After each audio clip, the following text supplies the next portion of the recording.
Halo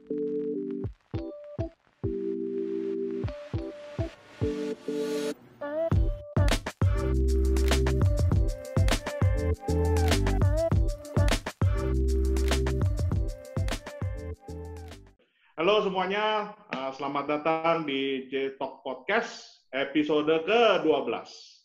Hari ini tamunya spesial banget, gue yakin semua orang udah tahu lah mukanya lah, ini kurang lebih sebulan yang lalu ada di media di mana-mana. Nggak usah basa-basi lagi, langsung Mas Fazrin. Wah, silakan dirinya dulu ya mungkin ya. Thank you banget nih hari ini udah datang ke sini. Mungkin boleh, meskipun banyak yang udah kenal, gue yakin, tapi mungkin boleh kasih kenalan dikit lah sama pendengarnya kita di sini ya. Ya, halo semuanya, nama saya Fajrin, lengkapnya Muhammad Fajrin Rashid. Saya Direktur Digital Business di Telkom, baru sebulan lebih, jadi terpilih di RUPS PT Telkom tanggal 19 Juni 2020 lalu, begitu ya. Sebelumnya... Congratulations lagi ya, by the way ya. Oh ya, thank you. Ya. Sebelumnya saya 10 tahun itu menjadi pendiri co-founder dari salah satu e-commerce terbesar di Indonesia, Bukalapak.com, yang berdiri tahun 2010 awal begitu ya. Jadi 10 tahun lebih di sana sebagai salah satu co-founder dan direktur sebelum akhirnya per 19 Juni lalu mengemban amanah di PT Telkom ini begitu. Jadi ini salah satu anak bangsa yang menurut gue sih udah mendunia lah ya. Gue ngelihat lu udah bisa bawa nama Indonesia juga sampai ke Korea ya. Gue lihat lu waktu itu di World Economic Forum juga ya waktu itu ya. Betul, di China, ya. Ya, jadi benar-benar. Ya, lu juga waktu itu dari Korea juga. Gue ingat, I think you were there, right? Ya, di Korea itu waktu itu acara ASEAN and Korea Economic juga dengan leaders, presiden dan pemimpin dari beberapa negara. Ya, keren lah. Gua sih bangga sih punya kenalan kayak lu, punya teman kayak lu yang benar-benar bisa membangun nama Indonesia juga lah ya. Cuman mungkin kalau hari ini kita kira-kira mau ngobrolinnya kan terkait your journey lah ya, your journey dari kemarin itu sampai kenapa seorang Fazrin itu kok ibaratnya udah ngebangun startup, namanya udah globally recognized, terus dan menjadi unicorn gitu ya, then why you want to go to the BUMN lah, basically, in the end, and why dan what are potential visi lu sebenarnya apa, dan cara dan segala macam. Kurang lebih mungkin begitu ya, hari ini kita ngobrol ya. Sure, silakan. Ya, oke. So, mungkin kita start dulu deh, bro.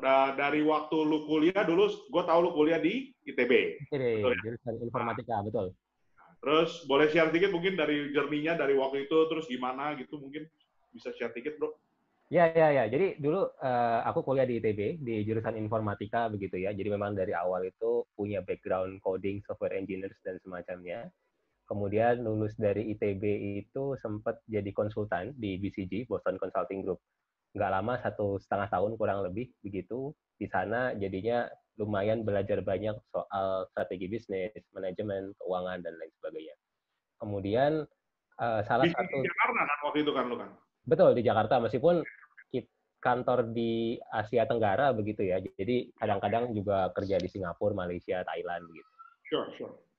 Nah, tahun 2010 itu Zaki, kebetulan salah satu teman baik lah ketika dulu di ITB begitu ya, memiliki ide soal Bukalapak ini begitu kan. Awalnya sih saya tertarik untuk menjadi konsultannya Zaki gitu ya dalam mengembangkan Bukalapak, tapi lama-lama tertarik untuk belajar atau cemplung lebih dalam lah terkait dengan Bukalapak ini begitu ya. Akhirnya resign dari BCG, full time menjadi co-founder dan partner Mas Zaki mengembangkan Bukalapak sejak tahun 2010 itu.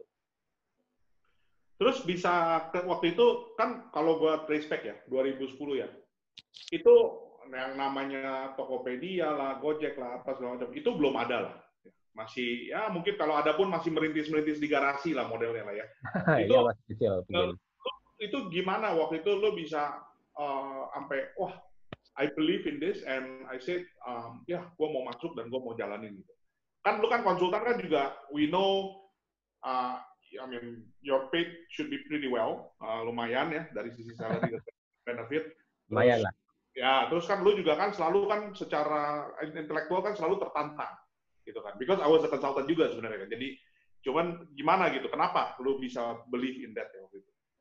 Ya, satu sisi itu kebetulan karena saya berasal dari background IT gitu, jadi cukup banyak juga melihat perkembangan IT di seluruh dunia, begitu ya. Jadi kita ngelihat di dunia itu, di Amerika, di China, e-commerce tuh booming lah, tumbuh pesat begitu kan. Tetapi di Indonesia belum ada, sehingga satu sisi saya mungkin memperkirakan bahwa, oh mungkin e-commerce akan berkembang gitu kan. Sehingga kalau misalkan kita melihat bisnis apa yang potensial di Indonesia ke depannya, salah satunya mungkin e-commerce. Itu yang pertama. Yang kedua, kalau kita bicara soal konsultan, satu sisi memang dia pekerjaan yang sangat menarik begitu ya, memberikan advice Ya. bagi perusahaan-perusahaan besar begitu kan. Satu sisi tapi memang trade off-nya adalah ya sebagai konsultan gitu kan. Kasarnya hidup mati perusahaan yang menjadi kliennya itu ya tidak terlalu berdampak secara langsung bagi si konsultan itu begitu kan. Jadi Lo ada keluarinnya cuman keluarin nasihat, tapi nggak ada touch, rasanya tuh kayak nggak ada touch ke ini, ke end produknya ya gitu ya. ya, jadi kalau salah satu buku yang saya baca itu judulnya Skin in the Game gitu kan. Skin in the Game Oke. itu maksudnya kalau misalkan kita punya punya apa namanya punya ownership yang tinggi itu barangkali akan lebih beresiko satu sisi memang gitu ya. Tetapi di sisi lain ya returnnya juga barangkali bisa lebih tinggi juga gitu kan. Itu yang membuat yang tadinya saya sebagai konsultan penasaran gitu kan bagaimana kalau saya menjadi ya owner of the business gitu. Lo waktu itu umur berapa, bro? Berapa? 25, 24? Buat ya 24 sekitar segitu, 24. Luar biasa ya. Luar biasa sih. Orang-orang banyak yang umur 24 masih ya nggak tahu ngapain gitu kan, tapi lo udah at that time benar-benar udah punya satu visi bilang bahwa look one day this potentially could be big gitu ya. Karena lo ngelihat dari luar negeri waktu itu udah grow lah. Ya, tentu saja itu sebuah analisis gitu kan. Jadi kalau kita bicara soal apakah saya yakin, ya belum tentu juga gitu kan. Tetapi kita pikir itu something yang bisa diperjuangkan begitu kan. Dan kebetulan saya dan Zaki dan satu lagi partner namanya Mas Nugro itu kita berasal dari background IT gitu kan. Sehingga ini sesuatu yang barangkali kalau kami disuruh berbisnis, ya berbisnis di bidang IT begitu kan. Lo bertiga semuanya developer, backgroundnya Dulu teknik. background-nya memang kuliahnya di bidang IT. Meskipun karena Oh, saya punya background konsultan juga, Indian ketika membangun Bukalapak sebenarnya saya lebih banyak mengurus bisnisnya ya, tapi tetaplah sedikit-sedikit masih tahu soal teknis more developer lah. Iya, commercial. Oke, oke. betul. Nah, terus mungkin lo bisa share sedikit itu perjuangannya lo ngebangun sampai jadi unicorn sampai 10 tahun itu sedikit mungkin jatuh bangunnya atau kadang-kadang lo bisa merasa wah udahlah what the hell am I doing, right? Why am I here, right? Should I go back to consultant and all that, right? Kayak there's always that kind of ini ya pasti ya struggle ya, itu mungkin bisa share sedikit lo. Oh ya pasti, kalau kita bicara soal bisnis startup terutama begitu ya, kadang-kadang memang kita butuh waktu begitu kan, untuk validasi pasar, untuk menggait customer begitu kan, untuk memvalidasi bisnis model dan lain sebagainya. Sehingga memang kalau kita bicara soal startup itu punya challenge terkait dengan kesuksesan percentage gitu ya. Jadi persentase sukses startup itu kan nggak besar sebenarnya. Nah, Nah, bagaimana kita bisa meningkatkan persentase keberhasilan itu, yang pertama adalah harus punya visi yang jelas tadi begitu kan. Kasarnya kalau kita bikin startup tuh jangan cuma mikirin kaya gitu kan, pengen sukses gitu kan. Karena sebenarnya banyak juga yang nggak sukses gitu kan. Jadi kita mesti punya visi yang jelas kalau kita pengen bikin startup seperti apa sih gitu kan. Dalam kasus Bukalapak, kebetulan kita punya visi juga memang kalau kita pengen bikin platform e-commerce itu ya barangkali akan bagus kalau kita juga bisa bikin platform yang bisa membantu UKM gitu kan. That's why kita oke. membuat e-commerce itu dalam bentuk marketplace, bukan online retail gitu kan. Jadi kita membuat platform saja, tapi yang jualan sebenarnya teman-teman UKM dari seluruh Indonesia. Oke, terus pada saat lo punya visi itu, gimana caranya lo bisa terus untuk apa ya, membangun motivasi lo tuh itu kan nggak gampang ya. I think 10 tahun itu lo bisa continuously saying like, okay, I believe in this, this is correct, this is what it is, gitu. Pasti banyak ininya ya. Itu gimana, bro? Mungkin bisa kasih share sedikit gitu. Ya, dua hal. Jadi yang pertama soal visualisasi visi tadi gitu kan. Kalau kita bicara soal membantu UKM misalnya, ya barangkali akan baik kalau kita ngobrol juga dengan UKM itu gitu kan. Sering-sering sesekali ngobrol dengan mereka. Kalau misalkan mereka punya testimoni yang bagus, kita rekam juga gitu ya. Itu yang jadi reminder bahwa oh ternyata apa yang gue lakuin ini benar-benar bermanfaat buat mereka juga loh, nggak cuma buat kita sendiri gitu kan. Jadi Yang the impact is real lah ya, benar-benar ada impact-nya gitu ya. Exactly, sehingga dalam hati kita akan terpikir, kalau kita berhenti sekarang, ya bagaimana dengan mereka nih gitu kan. Dan sebaliknya kalau kita lanjutkan bisnis ini, mudah-mudahan lebih banyak orang seperti mereka yang kita bantu. Itu yang pertama. Yang kedua adalah partner itu penting juga dalam berbisnis startup gitu ya, karena kadang-kadang memang kita down gitu kan, mudah-mudahan partner kita bisa nyemangatin gitu ya, nggak ikutan down juga gitu. Jadi satu sisi itu bisa saling menyemangati. Jadi lu waktu itu pasti pernah lah ya, momen ada di mana lu berasa, wah, what am I doing here and all that, right? Dan itu benar-benar Zaki sama inilah yang bantu lu untuk inilah ya, bareng-bareng semangatin lagi gitu lah mungkin nih. Ya, ya. Satu sisi seperti itu, yang sisi lainnya tadi misalkan lihat film atau testimoni dari UKM yang dibantu gitu kan, itu something yang bisa meningkatkan semangat juga. Jadi kadang-kadang inspirasi juga datang dari mereka gitu kan. Mereka kadang-kadang ngasih masukan juga terhadap fitur-fitur apa yang perlu dikembangkan di dalam startup kita seperti itu. Sure. Terus lu kan jalan nih, belum bangun, terus jatuh bangun dan lain, dan kompetisi juga masuk ya. Itu kan belakangan e-commerce is like bloody bad business ya. Dari luar negeri juga semua masuk, investor juga pada masuk, sampai sekarang masih ada juga ya, by the way, all the from the Chinese player and others, right? Terus I think Bukalapak has grown as a renowned name di Indonesia juga. And then in the end kan Zaki keluar pertama ya, Zaki dulu keluar, terus ganti CEO-nya ya. Yeah.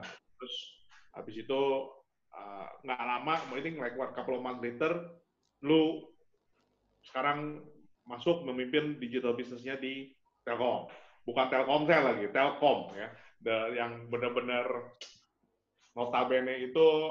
Kalau zaman dulu kan telepon PSTN lah ya istilahnya ya, benar-benar cuma tinggal colok zaman dulu, dan sekarang gue nggak tahu tuh PSTN masih ada nggak orang yang pakai. Gue sih ada sih. Masih ada sih, tapi memang ya. Gue di rumah ada, karena nyokap gue masih pakai telepon begitu maunya, gitu kan. Itu why you want to do that? Terus mungkin apakah pada saat itu lu ada struggle atau gimana? Apa sih what goes through your mind at that time? Gitu, ya. Kalau lu boleh. Ya, jadi yang pertama tadi ya, kalau kita bicara soal kenapa gitu ya, saya kilas balikan. Dulu mengembangkan Bukalapak juga salah satunya berangkat dari visi pengen bikin platform yang bisa memajukan UKM gitu kan. Lebih jauh lagi, saya punya visi pribadi ya, saya pengen kalau melakukan sesuatu itu yang memberikan manfaat bagi banyak orang gitu kan. Dan pada saat itu saya menemukan jalan tersebut melalui Bukalapak begitu kan. Seiring waktu Bukalapak tumbuh, berkembang, dan kemudian saya berpikir apalagi ya yang dapat saya lakukan yang memberikan kontribusi besar tadi bagi masyarakat, bagi banyak orang lah seperti itu gitu kan. Dan saya pikir di Telkom ini juga seperti itu. Kita bicara soal BUMN yang pertama dari sisi ukuran itu besar begitu kan, sehingga impact yang dirasakan juga besar. Kita bicara soal tahun lalu ya, 2019 itu kita memberikan dividen bagi negara itu 9 triliun rupiah di Telkom. Itu kan something yang sangat-sangat besar gitu ya, sangat-sangat impactful. Apa yang kita lakukan itu bisa memberikan manfaat bagi bangsa ini bahkan gitu kan. Itu yang kemudian saya merasa bahwa ini something yang memang barangkali bisa menjadi jalan bagi saya berkontribusi. Nah, kemudian satu sisi memang Telkom itu sendiri ini sedang bergerak nih ke arah perusahaan digital telco, kami menyebutnya begitu ya. Dan oleh karena itu mereka memang ingin ada sosok yang bisa diyakini menuju ke arah sana tadi gitu kan. Itulah posisi yang diemban kepada saya sebagai direktur digital business. Jadi memang posisi yang baru 2 tahun begitu ya. Sebelumnya nggak ada nih direktorat digital business gitu. Tapi dibuat memang untuk mendukung hal tersebut salah satunya. Jadi sebelum lu udah ada direktur digital business? Ada satu tahun begitu ya. Sebelum itu belum ada begitu. Oke, bukan jabatan baru dibuat pada saat lu ditunjuk lah, bukan lah berarti ya? Tapi masih relatif baru, tahun lalu, tahun 2019 gitu. Itu ada gitu kan. Kemudian tahun 2020 ini tahun kedua berarti ya, saya diminta untuk memimpin saya ditunjuk untuk memimpin di sini gitu kan, yang mudah-mudahan bisa mempercepat tadi perusahaan Telkom ini ke arah digital telco tadi. Terus kalau lu boleh share sedikit mungkin yang something that you could share of course aside of the confidentiality adalah apa sih itu digital telkom itu apa contohnya gitu. Yang karena kan kalau misalnya kayak Telkomsel kan clear ya. It's very clear kan, fast untuk bisa telepon, lu ada data lah, internet lah, sosial media dan lain-lain. Ini kalau lu digital telkom itu apa sih contohnya? Apa kayak IndiHome gitu atau apa itu? Ya, jadi begini, Telkom memang selama ini dikenal sebagai perusahaan telco gitu ya, Telkom Group lah, dia termasuk juga di antara Telkomsel dan lain-lain.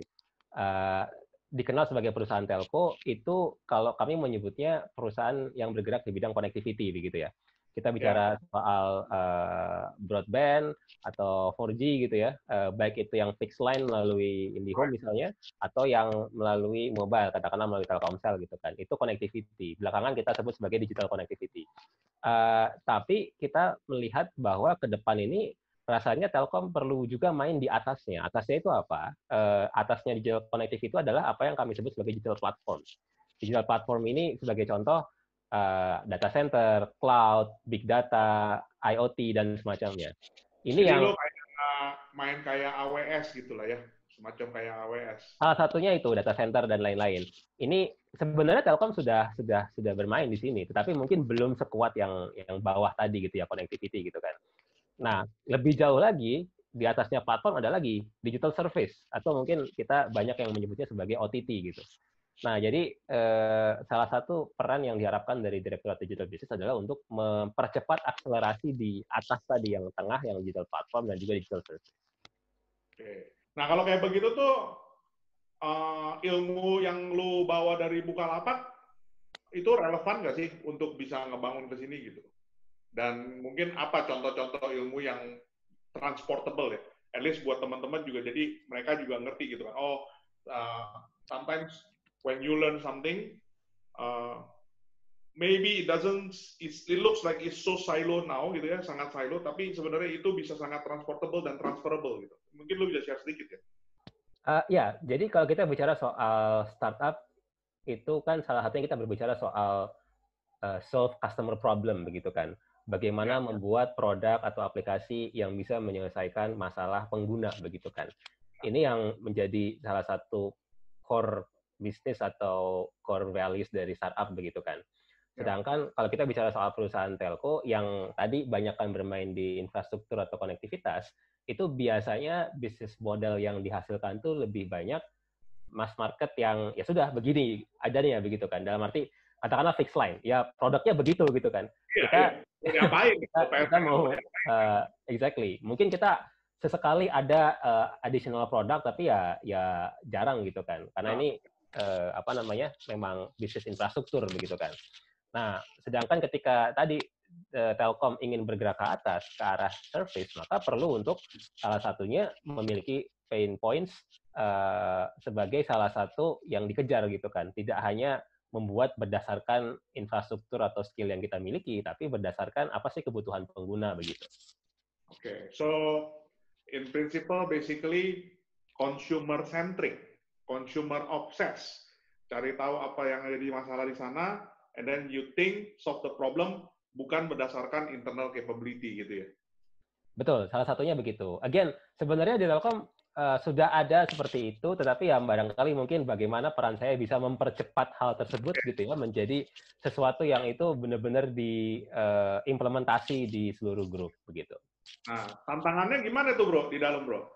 Well, I'm sure in Telkom banyakkan kolonial daripada milenial nih, ya. Ya.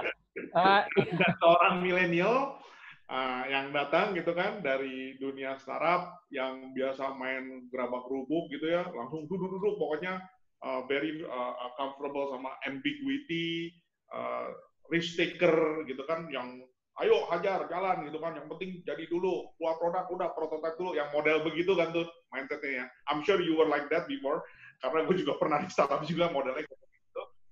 Then suddenly now you come into a company yang udah for like donkey years, bertahun-tahun berdiri, nggak bakalan bisa digoyang punya, PSTN punya gue, gue monopoli, terus ya itu, dan orang-orang sana gue lumayan yakin juga, ya like I said, right, colonials yang udah bertahun-tahun lah kerja. Nah itu gimana lu bisa challenges-nya tuh gimana gitu? Ya, memang tantangan paling utama adalah perbedaan culture tadi begitu ya. Ini akan berpengaruh ke SOP dan lain sebagainya gitu kan. Pertama, tidak semua hal yang dilakukan di perusahaan saya sebelumnya juga pasti itu yang terbaik di perusahaan ini juga begitu kan. Karena situasinya berbeda gitu. Situasi bisnis dan lain sebagainya berbeda, sehingga challenge-nya adalah mengkombinasikan sebenarnya dari perusahaan saya sebelumnya apa sih yang baik-baik gitu kan, dan disesuaikan dengan yang baik-baik yang sudah ada di sini juga gitu kan. Itu yang pertama. Yang kedua adalah kalau misalkan itu bisa saya lakukan secara langsung sebagai contoh gitu kan, itu ya saya coba terapkan. Tetapi ada juga tadi saya katakan sebagai contoh SOP gitu ya, SOP yang meskipun saya sebagai direktur tidak bisa langsung saya terapkan karena membutuhkan misalkan persetujuan dari direktur yang lain atau bahkan membutuhkan persetujuan komisaris. Nah ini berarti kan perlu saya diskusikan lah ya dengan teman-teman direksi yang lain atau bahkan bapak-bapak komisaris gitu kan. Sebagai contoh ada satu hal yang ini lucu juga lah, nggak apa-apa lah saya share di sini. Ada salah satu direct report saya gitu ya, title-nya A, tapi job desk-nya B gitu. Antara title dan job desk itu beda gitu kan. Saya tanya kenapa? Oh karena untuk mengubah title itu harus persetujuan komisaris. Sebagai contoh begitu. Jadi saya pikir, oh ya udahlah. Sangat birokratis ya, sangat birokratis lah. Ya itu salah satu contoh gitu kan.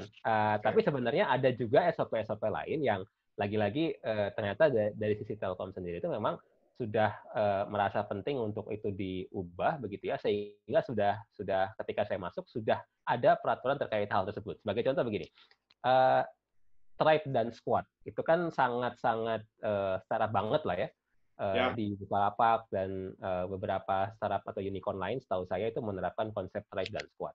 Ternyata di Telkom pun sudah mulai diterapkan seperti itu. Jadi di dalam tim saya itu ada yang ada yang memiliki struktur tribe dan squad. Meskipun memang tidak se-fleksibel di Bukalapak lah ya. Misalnya yang mana kalau misalkan saya pengen ngubah tribe atau ngubah squad secara langsung, minggu depan saya ubah gitu kan. Untuk ini mungkin butuh ada SOP untuk pembentukan squad atau tribe baru. Tapi artinya spirit atau semangat itu sudah ada. Tinggal lagi-lagi bagaimana saya bisa mempercepat dan mengakselerasi hal tersebut.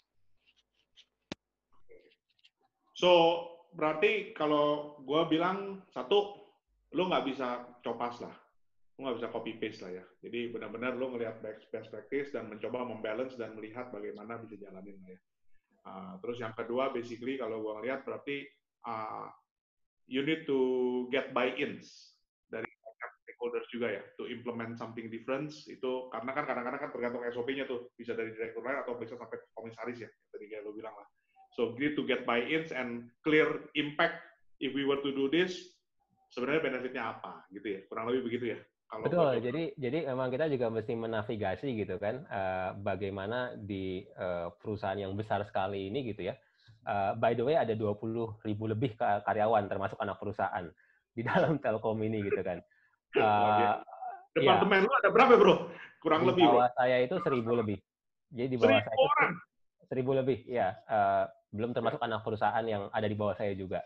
Jadi karena kan Telkom itu ada, saya lupa persisnya ya, lebih dari 40 anak dan cucu perusahaan. Jadi tapi Telkom di atas kan? Telkom udah parent paling atas. Kita langsung di atas, kita shareholders pemerintah gitu ya. Pemerintah kan, Kementerian BUMN kan itu kan? Istilahnya diwakili atau di PIC-nya adalah Kementerian BUMN. Tapi in reality ya pemerintah lah, gampangnya gitu lah ya. Jadi kayak tadi misalkan kita ngasih dividen nih, ya dividen itu artinya masuk ke penerima negara begitu. Oke. Menarik sih. Tapi so far lo ngelihat, gue tau lah baru 1 bulan lah ya, and mungkin I don't know right. Tapi lo ngerasa do you have that struggle dari lo gitu, dan kalau untuk bisa mengadapt, dan kalau memang lo ada struggle gitu, how basically you remind yourself and saying like, look, this is something that I want to do. Atau sama prinsipnya kayak yang tadi gitu, dengan visi tadi atau gimana, Bro? Ya, jadi agak terkait dengan buy-in tadi gitu ya. Kita juga mesti memang pintar-pintar juga ngelihat sebaliknya, dalam arti apa sih yang diharapkan dari direktur lain gitu ya, dari direktur utama atasan saya gitu kan, dari komisaris, dari stakeholders dalam hal ini Kementerian BUMN misalnya, belum lagi ada DPR, regulator dan Oh, lain-lain gitu ya. Uh, lebih jadi ribet lagi ya, bener juga loh. Ya, jadi bagaimana memanage ekspektasi dan aspirasi dari masing-masing tadi gitu kan. Dan yang kedua, mengkomunikasikan dengan baik masing-masing aspirasi tersebut itu bagaimana kita menyikapinya gitu kan. Apakah kita misalkan menyampaikan, oke Pak, Bapak punya aspirasi itu kita lakukan, tapi butuh waktu Pak. Kira-kira katakanlah 3 bulan, 6 bulan atau bagaimana gitu kan. Yang penting seperti itu. Jadi di tengah banyak sekali aspirasi ini kan itu kan nggak mungkin semuanya beres 1 bulan gitu kan. Jadi yang penting bagaimana mengkomunikasikan itu, mana yang menjadi quick wins di quarter ini misalnya, mana yang butuh waktu, tapi kita tetap komunikasikan.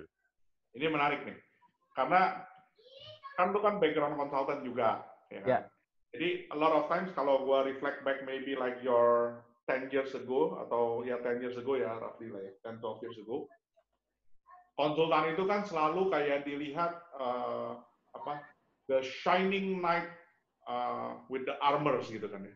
Jadi benar-benar begitu kalau orang bilang ini perusahaan lagi sakit, gue terjunin konsultan harus langsung sembuh dong. Solve every problem that they have. Gitu ya. Itu kan ya. persepsinya orang kan begitu kan bahwa you need to solve any problem under the sun lah basically lah. Dan nggak semuanya gitu. Dan dalam waktu singkat gitu. Dan biasanya konsultan kan kalau di deploy kan cuman ya sebulan, 2 bulan, atau 3 minggu, atau whatever.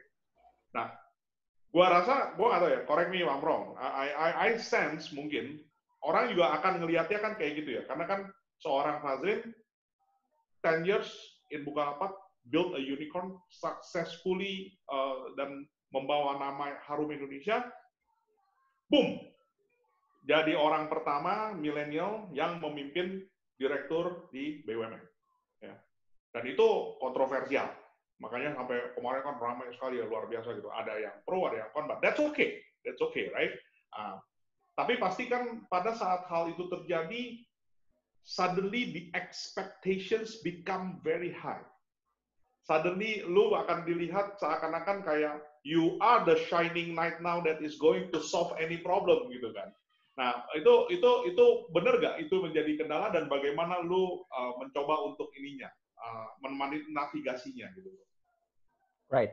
Jadi itu pasti saya rasakan gitu kan. Okay. Pertama dari stakeholders secara langsung tadi gitu ya. Dan juga dari orang-orang lain yang berinteraksi dengan saya begitu kan, melihat bahwa wah ini diharapkan memang membawa perubahan dan lain sebagainya gitu kan. Dan maunya instan mas zaman sekarang kan orang kan maunya begitu begitu. Bener nggak sih? Gue nggak tahu ya. Betul. Kan zaman sekarang kan orang pengennya kan apa dong? Lu udah berapa bulan apa dong? Terobosan apa nih? Gitu kan? 100 days apa nih? Kan gitu ya? Yes. Betul. Makanya tadi komunikasi itu begitu penting gitu kan. Karena yang terjadi adalah ya butuh waktu juga untuk bisa mengembangkan startup lah ya, katakanlah seperti itu gitu kan. Ya saya kalau misalkan kita mau mengambil contoh Bukalapak, ya Bukalapak membutuhkan waktu 10 tahun gitu kan. Sampai dengan sekarang gitu kan. Kalau kita ngelihat Facebook, Amazon itu butuh waktu juga 10 bahkan 20 tahun begitu kan. Nah, jadi komunikasi di sini makanya menjadi penting gitu kan. Of course saya nggak bisa bilang bahwa oke saya butuh waktu 10 tahun untuk mengembangkan ini gitu kan. Juga mesti ada di balance antara apa yang menjadi quick wins gitu kan. Apa yang mudah-mudahan bisa dicapai dalam waktu 3 bulan ini, 6 bulan ini. And disitulah komunikasi itu menjadi penting gitu kan. Bahwa ini yang mau saya lakukan, 3 bulan, 6 bulan, kurang lebih progres jangka pendeknya seperti ini gitu kan. And then kurang lebih setahun dan 5 tahun akan seperti apa. Nah ini yang kemudian dimonitor terus begitu ya.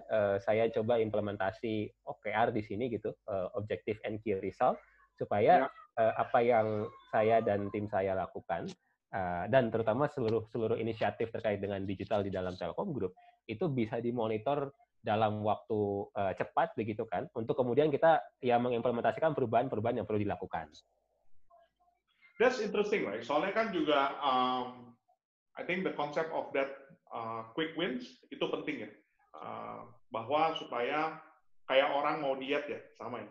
Jadi kayak orang mau diet, kalau dia tidak ngelihat ada progres, dia pasti males.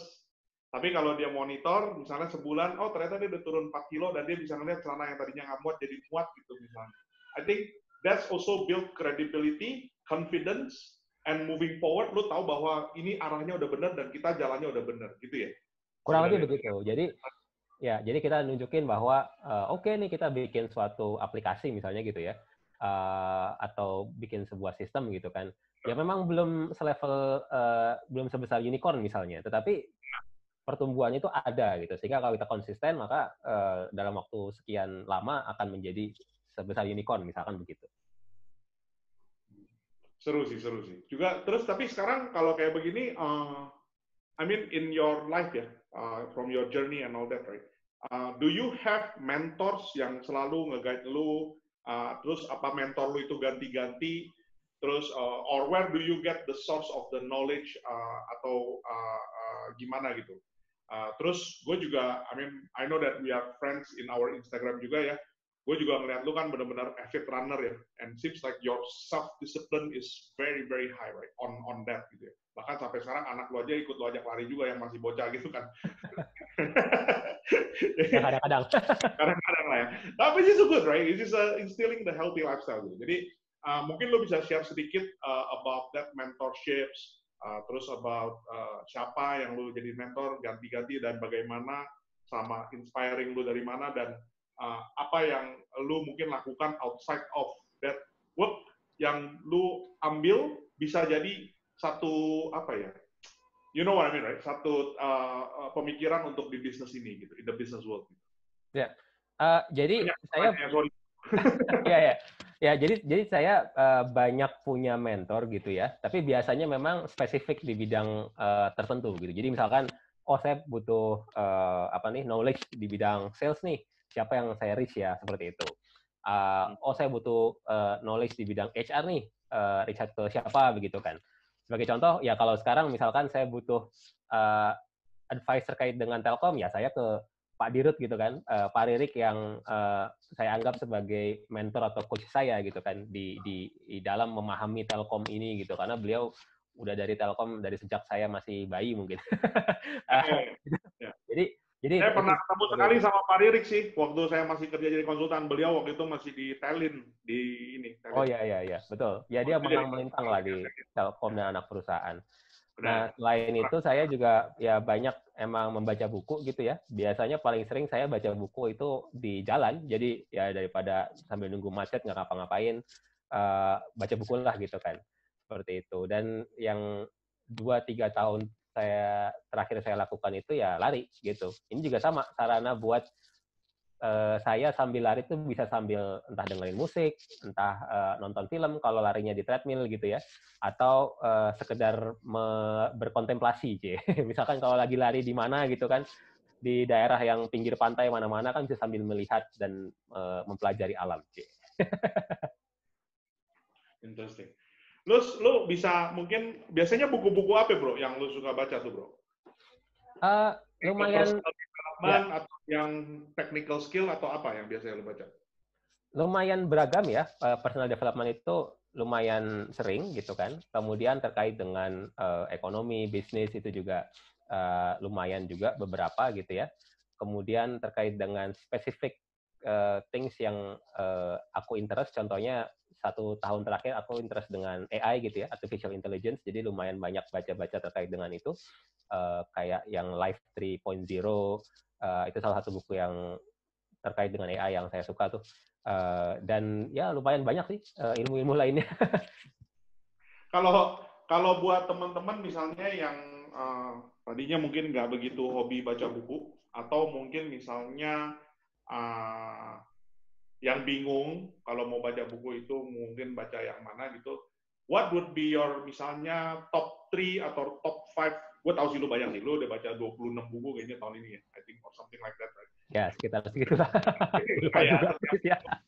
that's like every week at least one book, right? Gitu. So I know then probably you have been reading, I don't know, 1,000 books or something. I don't know, right? But I mean, if you have to pick 3 or 5 books, right? Yang mungkin kalau buat teman-teman yang mau baca atau ini dan cukup light untuk pemula gitu, tapi menarik atau gimana bisa nambah ilmu, itu what would you recommend? Buku itu kadang-kadang ada recency bias gitu ya. Kita recency bias itu maksudnya kita ingat buku yang terakhir-terakhir kita baca gitu kan, karena nendang gitu kan. Jadi mungkin yang saya kepikir itu yang belakangan saya baca gitu ya, yang belakangan tapi bagus lah ya istilahnya gitu. Itu pertama Contagious. Contagious itu Contagious Why Things Catch On. Saya lupa pengarangnya siapa gitu ya, tapi itu Contagious Why Things Catch On. Oh, oke. Why Things Catch On. Oke. Ya, ini tentang ide atau strategi yang viral tuh yang seperti apa sih gitu ya? Apakah yang story-nya bagus? Apakah yang memiliki memiliki trigger dan lain sebagainya? Itu yang pertama. Yang kedua mungkin factfulness. Factfulness ini dikarang sama ilmuwan dari Swedia namanya Hans Rosling. Hans Rosling ini buku yang mencitrakan dunia dengan data yang benar gitu ya. Ternyata dunia itu nggak seburuk yang kita kira lah, gampangnya gitu. Memang masih ada, of course ada orang yang masih perlu dibantu, masih ada negara yang miskin, tapi realitanya sebenarnya dunia sekarang itu getting better lah, seperti itu. So ini yang membuat mungkin hidup kita bisa lebih optimis. Gitu. I want to read that book, okay, terus?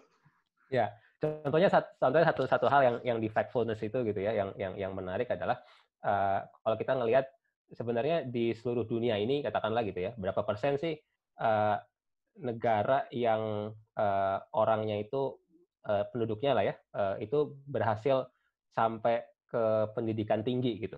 Ternyata persentasenya itu sudah di angka di atas 60% atau bahkan di atas 70%, saya lupa. Iya, memang obviously ada negara-negara. Kuliah bro. SMA. Oh, SMA. Oke. Okay. Memang of course masih ada negara-negara yang perlu dibantu gitu kan. Tapi ini statistik yang jauh lebih tinggi dibandingkan 20 tahun lalu katakanlah gitu. So the world is getting better. Although kasarnya gini, getting better tuh ya dari 4 ke 5 gitu ya. Tapi kan getting better gitu kan. Relatively better. Nah, itu better gitu kan. Masih banyak. Tapi artinya kalau kita konsisten, ya mudah-mudahan dalam 10-20 tahun ya jadi 6, jadi 7, jadi 8 gitu kan. Kurang lebih sih gitu sih. Wah, oke, seru sih. Jadi lu ada cerita-cerita yang tadi kalau kayak buku gitu ya.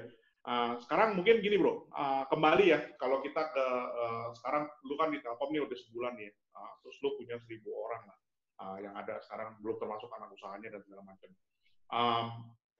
Pasti lu akan butuh orang untuk ngebantuin lu, ya, untuk bisa mengakselerasi ini semua gitu kan, untuk bisa mempercepat ini semua. Bener nggak bro? Bener ya? Oh bener pasti. Oke. Nah, jadi mungkin lo bisa share sedikit ya skills yang untuk orang-orang yang pengen masuk ke bidang digital ini, terutama misalnya specifically Telkom itu yang kayak gimana gitu, skillsnya? Ya, jadi bener banget. Jadi kalau kita bicara soal Telkom ke depan dengan visi menjadi digital telco tadi begitu, maka kita sudah identify ke depan itu Telkom memang perlu meng-guide talent di bidang digital juga begitu kan. Apa yang kita sebut sebagai digital talent. Nah, ini akan dilakukan melalui 2 hal. Yang pertama adalah upgrade existing employees gitu ya. Karyawan yang sudah ada sekarang kita latih bagaimana biar memiliki skill-skill di bidang digital. Tapi tentu saja kami juga terbuka untuk talent-talent di luar yang ingin istilahnya bergabung juga dengan Telkom gitu untuk membawa atau membantu Telkom mencapai digital telco tadi. Sure. Tapi skill-skillnya kira-kira kayak apa bro? Maksudnya lebih yang misalnya seseorang yang kayak data scientist kah? Atau lebih ke UI UX kah? Atau lebih ke project management kah? Atau anything related to that or whatever gitu? Atau gimana bro? Anything. Jadi ya yang lu bilang tadi gitu ya, semua adalah gitu kan, product manager, data scientist, UI UX, software engineer, sampai yang advance gitu, yang AI dan lain sebagainya itu juga ada juga gitu. Jadi memang dalam rangka mendukung Telkom menuju ke arah digital telco tadi itu kita memang sangat membutuhkan talent. Jadi itu kita memiliki framework yang kita sebut sebagai build, buy, and borrow. Build itu tadi kita build internal talent gitu kan, atau borrow misalkan kita partnership lah ya dengan partner perusahaan lain gitu kan, atau buy kita invest atau akuisisi perusahaan. Kita kan juga ada ya inisiatif-inisiatif untuk berinvestasi atau akuisisi perusahaan-perusahaan atau startup gitu. Terus kayak lu ini sekarang, ini satu lagi ya, mungkin sebelum gua tanya terakhir ya, because it suddenly come to my mind, right? Lu ada influence untuk atau ada bantu bikin kurikulum di Telkom University nggak sih? Karena kan itu juga penting ya. It's part of your preparing the pipeline untuk ke sini ya. Because if you are really looking at building that business, kan kita bukan bicara 1-2 bulan kan. It takes time. Nah, orang-orang ini lu ada influence nggak sih? Atau ada gimana tuh? Ada plan nggak ke sana? Ada. Jadi memang kalau kita bicara soal digital talent tadi itu, ini koordinasi bareng antara aku, Digital Business Director, dengan Direktur Human Capital di Telkom gitu ya. Bagaimana pertama kita mendefine tadi skill set yang dibutuhkan, dan kemudian di dalamnya atau di bawahnya ya kemudian training atau kurikulum seperti apa yang dibutuhkan gitu kan. Oke, good. So last questions sebelum ini, buat teman-teman nih pendengar kita yang nonton juga, gue yakin banyak lah yang I think today you shared so many homework including for me untuk kita belajar untuk bisa mengembangkan diri dan lain-lain. Tapi kalau lu kasih a few key takeaways buat teman-teman yang beraspirasi ya untuk jadi kayak lu, untuk bisa the next Fazrin lah, in the next 5 years, 10 years, 20 years, I don't know, right? Apa kira-kira yang lu bisa simpulkan gitu, mungkin dari kita ngobrol hari ini, Bro? Ya, pertama posisi saya sendiri itu posisi yang tentu saja saya belum bisa dibilang sukses lah ya. Di sini saya masih baru. Terlalu humble ini lu. Tapi mungkin kalau saya boleh memberikan masukan lah ya ke teman-teman semua pendengar. Yang pertama, fokus ke tujuan tadi, fokus ke big picture, fokus ke why. Apa sih yang pengen dicari, apa sih yang pengen tujuan besar yang diinginkan gitu kan. Mudah-mudahan nggak cuma sekedar pengen kaya atau pengen sukses tadi gitu ya. Itu nice side effect lah gitu ya. Artinya kalau teman lah ya. Betul, itu adalah byproduct atau sampingan yang kalau misalkan teman-teman mencapai tujuan besar tadi gitu ya, maka itu insya Allah akan mengikuti gitu kan. Sure. Jadi kalau teman-teman pengen bikin startup tadi misalnya gitu ya, ya jangan pengen kaya tapi pengen bikinlah startup misalkan untuk membantu teman-teman petani gitu kan. Ketika teman-teman berhasil membantu ratusan ribu atau jutaan petani, maka ya teman-teman akan sukses gitu kan.